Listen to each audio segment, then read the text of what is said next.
guys, we're in Dr. Salim Ali Bird Sanctuary. This place is beautiful. You guys have to come here. So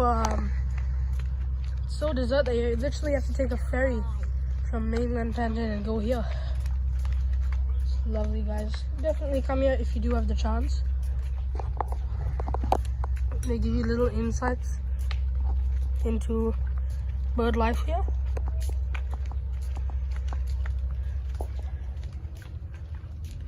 It's lovely.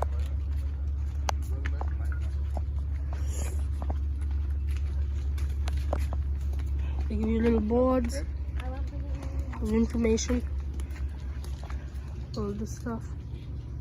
And it's just really quiet and serene here. Guys, please come here if you do have the chance. It'll be fun. Thanks guys, thanks for watching. Bye.